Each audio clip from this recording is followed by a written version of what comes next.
Yahaya Bello, a name synonymous with power in Kogi State, Nigeria. His influence and authority have shaped the political landscape of the region. From 2016 to 2023, he held the governorship, a period marked by significant political activity and numerous challenges. His rise was mired in controversy, his tenure even more so. The controversies surrounding his administration often overshadowed his achievements. Born in 1975, Bello cut his teeth in the world of business. His early years were spent building a career that would later serve as a foundation for his political ambitions. He became a successful accountant, known for his sharp financial acumen and strategic thinking. Then he entered the political arena, bringing with him a fresh perspective and a promise of change. Bello's victory in the 2015 gubernatorial election surprised many. His campaign strategy was innovative, and his message resonated with a populace eager for new leadership. He was a relatively unknown figure in the political sphere, which made his victory all the more remarkable. But his campaign, fueled by promises of change, resonated with voters. He spoke of a new era for Kogi State, one free from the corruption and inefficiencies of the past. He pledged to fight corruption, a promise that struck a chord with many who were disillusioned with the status quo. He vowed to improve the lives of everyday people, focusing on development projects and social welfare programs. Hope, it seemed, was on the horizon.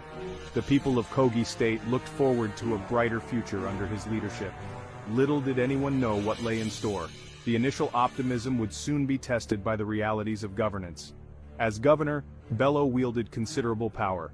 His decisions and policies had far-reaching implications for the state. He controlled the state's resources. He appointed officials, many of whom were loyal to him, ensuring his influence extended throughout the government. His decisions had a direct impact on the lives of millions. From infrastructure projects to social services, his administration's actions were felt across Kogi State. Yet, almost from the outset, whispers of wrongdoing began to circulate. Allegations of corruption surfaced, casting a shadow over his administration.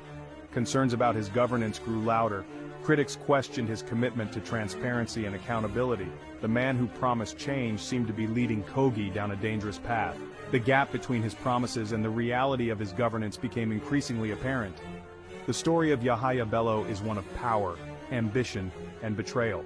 It is a narrative that highlights the complexities and challenges of political leadership. It is a cautionary tale about the corrosive effects of corruption. His tenure serves as a reminder of the importance of integrity in public office. And it is a story that continues to unfold today, with far-reaching consequences for Nigeria. The legacy of Yahaya Bello's governorship will be debated for years to come, as the state and the nation grapple with the impact of his time in office. From the early days of his administration, whispers of corruption followed Yahaya Bello. These whispers were not just confined to the corridors of power but echoed through the streets and homes of Kogi State. At first they were just that, whispers. Quiet conversations in marketplaces and hushed tones in local gatherings. Rumors circulating in the marketplaces.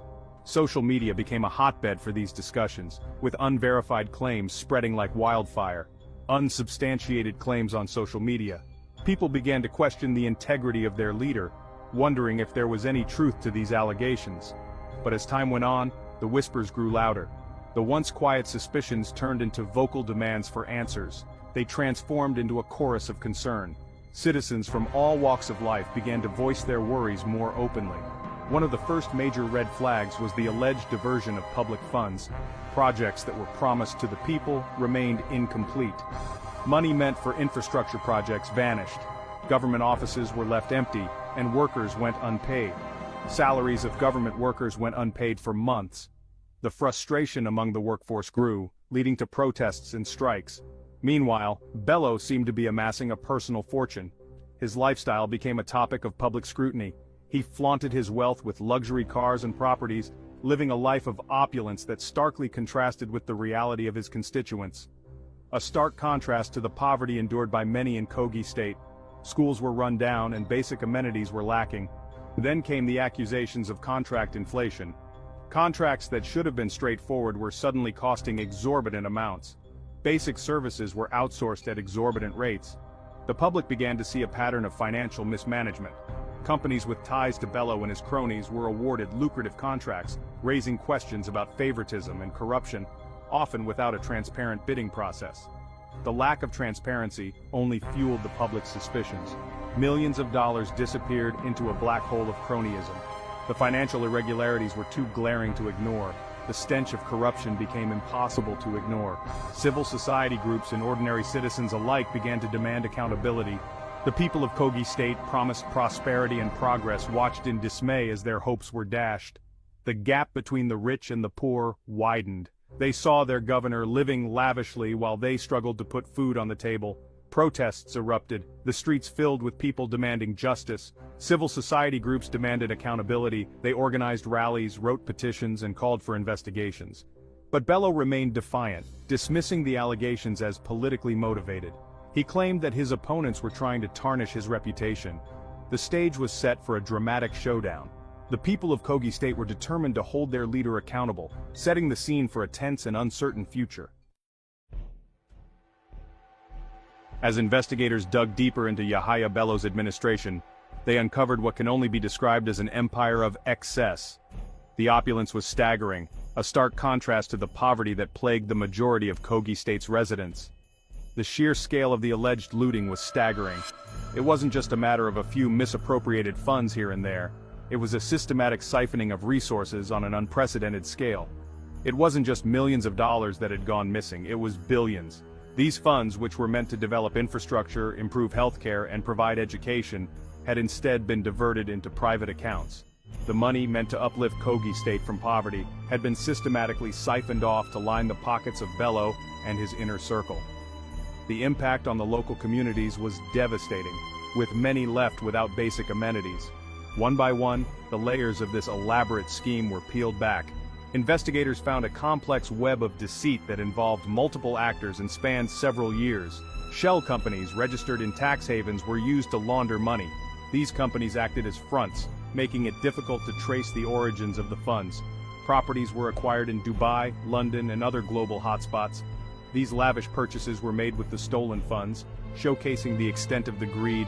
Luxurious cars, designer watches, and extravagant jewelry were purchased with reckless abandon. The spending was not just excessive, it was a blatant display of wealth that was hard to ignore. It was a brazen display of greed and impunity. The arrogance of those involved was palpable, as if they believed they were untouchable. The investigation revealed a sophisticated network of enablers. These were not just low-level operatives. They included high-ranking officials and professionals who played crucial roles. Bank officials, lawyers, and government officials colluded to facilitate the movement of funds. They used their positions of power to ensure that the money flowed smoothly and without detection. They turned a blind eye to suspicious transactions, their silence bought with bribes and threats. The culture of fear and corruption was deeply entrenched. The rot, it seemed, ran deep. It was not just a few bad apples, it was a systemic issue that permeated the entire administration. The more investigators uncovered, the clearer it became that this was not a case of isolated incidents of corruption. It was a well-coordinated, systematic looting of public funds.